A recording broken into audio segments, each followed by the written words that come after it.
মূল্যমান স্থিতিশীল থেকে নিম্নগামী, এবং আমরা আশা করছি বাজারের সরবরাহ উন্নতি আরও ঘটবে এবং ডিম, মাছ, সবজি, মুরগি, তেল সহ সব জিনিসের পণ্য, স্পেশালি রোজার পণ্য, ছোলা বা খেজুর, এই সমস্ত পণ্যের দাম আমার ধারণা ইনশাল্লাহ আগামী 7 দিনের মধ্যে আরও নিম্নমুখী হবে।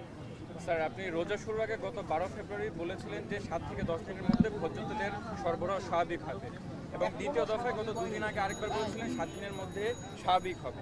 আপনি আপ্রান্ত চেষ্টা করছেন, এবং আপনার তথ্য মতে আমাদের রমজানের চাহিদা 3 লাখ মেট্রিক টন, তারও 90,000 মেট্রিক টন তেল আমদানি করা হয়েছে। বাজারে গিয়ে যখন দেখছি, আমি গত 4 দিনে রাজধানীর 4টি বাজার ঘুরেছি, তাদেরকে শর্ত সাপেক্ষে তেলের সাথে অন্যান্য তাদের যে প্রোডাক্ট সেগুলো ধরে দেওয়া হচ্ছে। এই যে ক্রাইসিসটা, এটা তো কৃত্রিম সংকট, কারণ সরবরাহ করা হচ্ছে না আমদানি থাকা সত্ত্বেও। এ বিষয়ে কি সরকার কি যথাযথ পদক্ষেপ নিতে পারছে না, নাকি সিন্ডিকেটের কাছে জিম্মি? আমাদের তেল বাজারে মূলত 4টা কোম্পানি সরবরাহ কার্যক্রম পরিচালিত করে: বসুন্ধরা, সিটি, মেঘনা এবং টিকে গ্রুপ। আপনারা দেখবেন যে তেলের বাজারে আমাদের এই মুহূর্তে তেলের কনজাম্পশন প্রায় 60% হচ্ছে পাম অয়েল। এটা সরকার নির্ধারিত মূল্য থেকে আরও 20-25 টাকা কমে বিক্রি হচ্ছে, সেখানে কোনো সরবরাহের ঘাটতি নেই। সয়াবিন কেন্দ্রিক একটা সরবরাহ ঘাটতি রয়েছে বাজারে, যেটাকে অস্বীকার করার কোনো জায়গা নেই, এবং আমরা আশা করছি আজকে থেকে এটা সরবরাহ ব্যবস্থা উন্নতি হচ্ছে। আমরা প্রতিষ্ঠানগুলোর সাথে কাজ করছি, আমাদের ভোক্তা অধিকার, আমাদের ট্যারিফ কমিশন এবং আমাদের বাণিজ্য মন্ত্রণালয়ের সচিব মহোদয়, ওনারা অ্যাক্টিভ যোগাযোগ রেখেছেন এই কোম্পানিগুলোর সাথে। আশা করা যায় যে আজকাল থেকেই আল্লাহর রহমতে সরবরাহ ব্যবস্থায় উন্নতি ঘটবে, এবং সয়াবিনের যে আপৎকালীন যে সরবরাহের যে সামান্য একটা পার্থক্য রয়েছে, বা কিছুটা পার্থক্য রয়েছে, সামান্য না, কিছুটা পার্থক্য রয়েছে, এই পার্থক্যটা ইনশাল্লাহ আগামী 2-3 দিনের মধ্যেই মিটে যাবে। স্যার, পাইকারি এবং খুচরা বিক্রেতারা মনে করছেন যে দাম বাড়ানোর একটা প্রবণতা লক্ষ্য করা যায়, তারা হয়তো চাচ্ছে, যারা হচ্ছে। নিশ্চয়ই, তাতে কোনো সন্দেহ নেই, সেক্ষেত্রে কিন্তু আমরা সেইটা ঘটতে দিতে চাই না।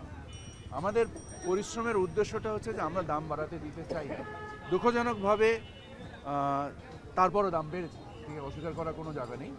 আমরা আশা করি যে এই ব্যবস্থাটা, দাম যেরকম সয়াবিনে বেড়েছে, আবার 25 টাকা সরকার নির্ধারিত মূল্য থেকে কম দামে পাম অয়েল বিক্রি হচ্ছে। সো দাম বেড়েছেও, দাম কমেছেও। আমরা আশা করছি সয়াবিনের দামটাও কমে আসবে। যে দামটা এখন বাড়তি এই মুহূর্তে আছে, এটা আগামী 3-4 দিনের মধ্যে ইনশাআল্লাহ কমে যাবে।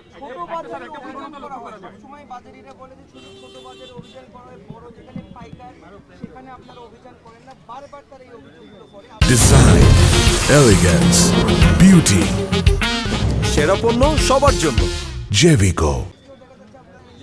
আপনি বড় বাজারগুলো একটু নাম বলেন, আমরা ইনশাল্লাহ।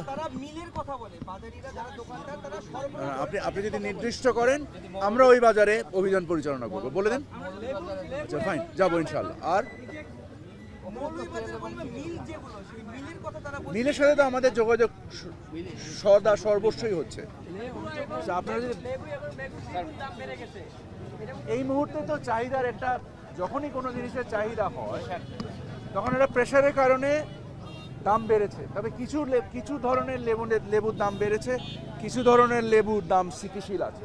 তো জেনারেলি শুধু যেটার দাম অনেক বেশি বেড়েছে ওইটার রেফারেন্স দেওয়া বা ওইটার বুনিয়াদে কথা বলাটা মেবি সবসময় রাইট না। এটা ভোক্তাদেরকে একটা রং ইনফরমেশন দেয়। আপনাদের সেই ব্যাপারেও একটুখানি সতর্কতা থাকা জরুরি বলে আমার মনে হয়। স্যার, আমার সহকর্মীর প্রশ্নটা আমার মনে হয় এখন আমি আমাদের বলি স্যার, সর্বশেষ যেটা বলছিলেন যে পাইকারি এবং খুচরা বিক্রেতাদের অভিযোগ যে তাদের কাছে শুধু মনিটরিং করা হয়, কিন্তু যারা মিলগেট পর্যায়ে বা যারা রপ্তানিকারী প্রতিষ্ঠান রয়েছে সেই জায়গাগুলোতে যাওয়া হচ্ছে না।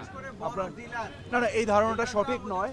ফ্যাক্টরিগুলোর যারা এমডি, তাদের সাথে আমার ব্যক্তিগতভাবে মিটিং হয়, সচিব মহোদয়ের মিটিং হয়, ট্যারিফ কমিশনের চেয়ারম্যান সাহেবের মিটিং হয়। সো ডোন্ট থিঙ্ক যে আমরা, তারপরেও কেন স্বাভাবিক হচ্ছে না? যে বাস্তবতাগুলো আছে সব কিছু তো মিটিংয়ে শেষ করা যায় না। যেগুলোর বাস্তবতা আছে, একটা অভিযোগ আছে যে প্রত্যেকটা এলাকায় কোনো না কোনো ডিলার আসলে এই পণ্যটা সরবরাহ করে। অনেক সময় দেখা যাচ্ছে ডিলাররাই আসলে অবৈধ মজুদ রাখছে। নিঃসন্দেহে নোয়াখালীতেও আমরা এরকম একটা ঘটনা দেখেছি। সেই ক্ষেত্রে আসলে এই সাপ্লাই চেইনের ডিলারদেরকে আপনারা আমাদের সরবরাহ ব্যবস্থায় দেখেন ভেরি সিম্পল। আমি একটু করি স্যারকে সাহায্য করি। যেমন কালকে যখন আমরা কারণ বাজারে গিয়েছি, পরশু গিয়েছি, সেখানে খুচরা বিক্রেতাদের কাছে স্যার মজুদ দেখেছি এবং তাদের লুকানো তেল দেখেছি। ফলে খুচরা বিক্রেতাদের অভিযোগ করে আপনি যেটা বললেন, আমার মনে হয় এটা নিয়েও ভাববার অবকাশ আছে। আবার কালকে ঢালাওভাবে এটা বলার সুযোগ নেই। আবার কালকে আমরা পাইকারদের কাছেও গিয়েছি, পাইকারদের কাছে গিয়ে অভিযান চালিয়েছি, ওদের দেখেছি পাইকার না, সেটা আমরা এখন আপনি বললেন আমরা অবশ্যই দেখব।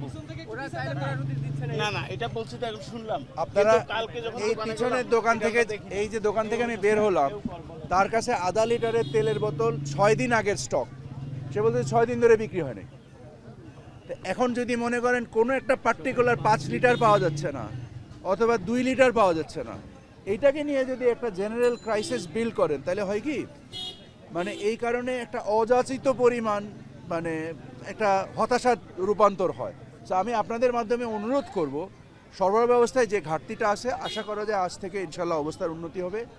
এবং কিছু কিছু কোম্পানি আমি জানি তারা আমাদের কাছ থেকে অনুমতি নিয়ে সরাসরি নিজেরাও ট্রাক সেল করছে, মানে ভর্তুকি মূল্যে না, আমরা যেটা টিসিবির আন্ডারে ভর্তুকি মূল্যে করি, তারা বাজার মূল্যে ট্রাকে মাল বিক্রি করছে। ওটাও নিশ্চয়ই আপনারা এখানে কিছু কিছু মিডিয়াও কভার করেছেন, সেগুলো নিয়ে কভার করেন যে বাজারে চাহিদাকে, সরবরাহ ব্যবস্থাকে সহজ করার জন্য মানে কোম্পানি কর্তৃক বাজারে পণ্য বিক্রি করছে। কারণ আমরা তাদের সাথে এঙ্গেজ হচ্ছি, একসাথে সংযুক্ত থেকে বাজার ব্যবস্থাকে শুধু তেল কেন্দ্রিক না, আমাদেরকে তো শুধু তেল কেন্দ্রিক নিয়ে চিন্তা করলে হয় না, আমাদেরকে সামগ্রিকভাবে বাজার ব্যবস্থাপনা নিয়ে চিন্তা করতে হয়।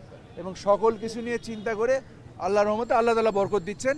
আশা করি এই তেলের সংকটটাও সহসা মিটে যাবে ইনশাআল্লাহ। আসসালামু আলাইকুম রহমতুল্লাহ। এছাড়াও আজকে শিল্প মন্ত্রণালয়ের বিএসটিআই এর উদ্যোগে বসেন বসেন বসেন। 4টা জায়গায়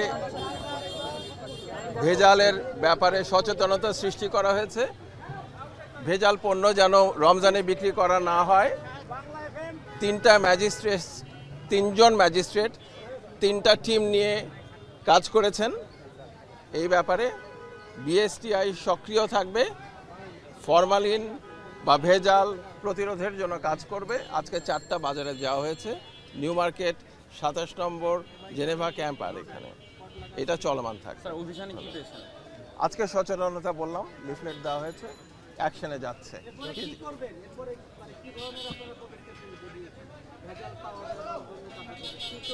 আইন অনুযায়ী ম্যাজিস্ট্রেট সাহেবরা অ্যাকশন নেবেন, যেটা তারা আইন অনুযায়ী নেওয়ার কথা তারা সেটা করবেন। ধন্যবাদ।